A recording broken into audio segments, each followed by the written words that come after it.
Hello students, today's lecture we will discuss about unit number 6 environmental policies and practices. In this unit next point is international agreements. Okay, मग ह्या चॅप्टरमध्ये next point आहे international agreements. मग international agreements काय काय आहेत त्यामध्ये first आहे Montreal protocols, कायोटो protocols, त्यानंतर convention on biological diversity CBD. Okay, तर ते एक एक पॉईंट जो आहे तो आपण आता इन डिटेल्स बघूया. त्यामध्ये first international agreements or formal understandings or commitments legally binding agreements between 2 or more countries. Okay, मग एक किंवा दोन कंट्रीपैकी किंवा दोनपेक्षा जास्त कंट्रीजमध्ये काय करणं, कम्युनिकेशन करणं किंवा ॲग्रीमेंट जे आहे ती काय करणं, फिक्स करणं, this is called as a international agreements असतील. मग ते लिगली केलं जातं, this is called as a international agreements. Then agreement treaty can be called convention, protocol, pact or an accord.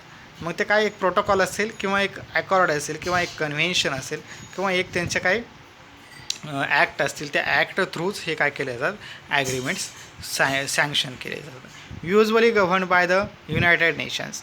मग याच्यामध्ये युनायटेड नेशन्स जे असतील त्या नेशन्सचाच काय केलं जातं, समावेश करून घेतलं जातं. टाईप्स बायलॅटरल बिटवीन 2 कंट्रीज, त्यानंतर मल्टीलॅटरल बिटवीन सेव्हरल कंट्रीज. मग त्याच्यामध्ये टाईप्स सांगितले बायलॅटरल आणि मल्टीलॅटरल. आता बाय मीन्स डबल आणि multi means number of. Okay, bilateral means 2 कंट्रीमध्ये काय करणं, ॲग्रीमेंट करणं, आणि मल्टीलॅटरल म्हणजेच काय, नंबर ऑफ किंवा 2पेक्षा जास्त कंट्रीजमध्ये काय करून घेणं, ॲग्रीमेंट करून घेणं. This is a international agreement. Then several 100 international environmental agreements are sign. मग सेव्हरल काय ज्या ॲग्रीमेंट्स आहेत, मग कोणत्या आहेत त्यामध्ये फर्स्ट आहे Montreal protocol on substances that deplete the ozone layer, Montreal 1989. Okay, मग ओझोन डिप्लेशन लेअरसाठी काही ॲग्रीमेंट केलेली आहे ती मॉन्ट्रियल या ठिकाणी मग 1989 साली ही केलेली आहे. त्यानंतर कायोटो तो United nations framework convention on climate change. मग कायोटो हे प्रोटोकॉल जो आहे तो क्लायमेट चेंजवरती केलेला आहे. ओके, मॉन्ट्रियल जो आहे तो ओझोन लेअरवरती आहे, कायोटो जो आहे तो क्लायमेट चेंजवरती आहे. देन मग त्याच्यावरती काय protocol, green house gas emission आणि रिडक्शन. ग्रीन हाऊस गॅस जो आहे त्याचं काय करणं, रिडक्शन करणं आणि emission. Then convention on biological diversity CBD, Nairobi 1992. Convention on nuclear safety Vienna 1994. Convention on protection and use the water courses and international lakes ECE water convention Helsinki 1992. Many authors. Okay, एवढ्या काय त्याचे ते protocols आहेत international ॲग्रीमेंटसाठी. Then Kyoto United Nation framework convention climate change protocol.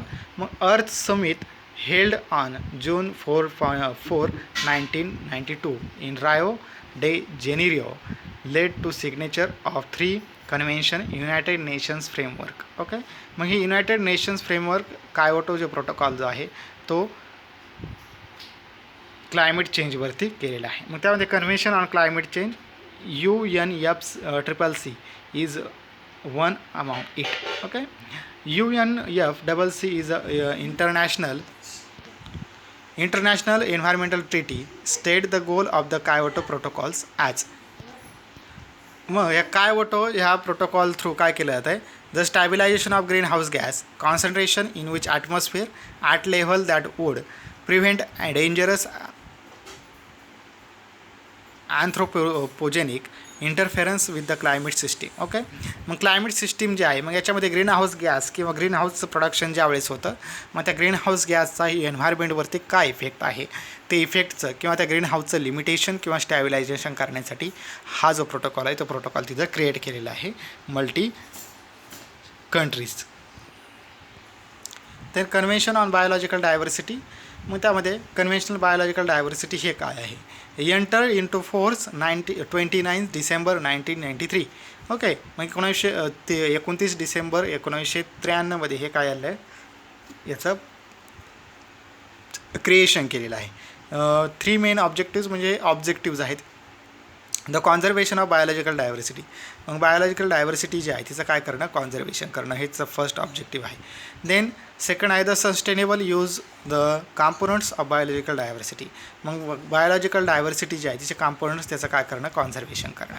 Then the fair and equitable sharing of the benefits arising the utilisation genetic resource. मग genetic resource म्हणजेच काय, जे जेनेटिक कॅरेक्टर्स असतील ते कॅरेक्टर्स पुढं काय करणं, कॅरी फॉरवर्ड करण्यासाठी genetic convention of biological diversity याचं प्रोटेक्शन करणं.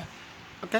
Then convention of biological diversity 7 thematic programmes वर correspond to some major biomes on the planet. Okay. मग त्या प्लॅनेटवरती 7 थेमॅटिक त्याचे प्रोग्राम्स असतील किंवा वर्क करस्पॉन्ड जे आहेत ते बायोमास काय आहे ते क्रिएट केलेले आहेत, ज्याचं इस्टॅब्लिशमेंट किंवा त्याचं फ्युचर गाईड किंवा फ्युचर त्याचं वर्क कसं राहील, बेसिक प्रिन्सिपल किंवा ते काय त्याचा यूज आपल्याला करता येईल. मग ॲग्रिकल्चरल बायोडायव्हर्सिटी आहे, हिचं काय करणं, कॉन्झर्वेशन करणं.